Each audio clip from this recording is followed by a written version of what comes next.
Cette vedette de première classe appartenant au sauveteur en mer de Bandol pèse 20 tonnes pour 15 mètres de long. Elle est insubmersible et auto-redressable. C'est sur cette dernière, la Saint-Elme 2, que ces 11 lycéens sifournés ont travaillé ce jeudi à la capitainerie de Bandol. Ces élèves de première en maintenance nautique du lycée de la Coudoulière se sont exercés à différents exercices et ont procédé à l'entretien du bateau de la SNSM Bandol sur l'aire de carénage. On a commencé à faire l'anti-fouling là-dedans. Là, en ce moment, on est en train de nettoyer toute la coque à l'acétone.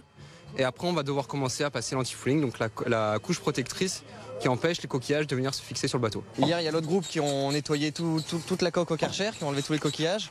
Et nous, aujourd'hui, on finit d'enlever la peinture et on met la nouvelle peinture, pas sur les flaps, mais sur la coque. Ça change, ça permet de voir une autre perspective sur le travail. Des élèves encadrés par des enseignants de leur lycée et des membres de la SNSM Bandol. Ils ont pris rendez-vous ici avec l'aire de carénage pour pouvoir sortir le bateau. Ils ont pris rendez-vous avec les professionnels dont ils avaient besoin.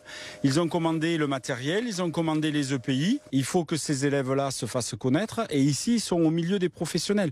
Donc quand ils sont au milieu des professionnels, si je puis dire un peu, les professionnels, ils viennent se servir. Ils les voient travailler.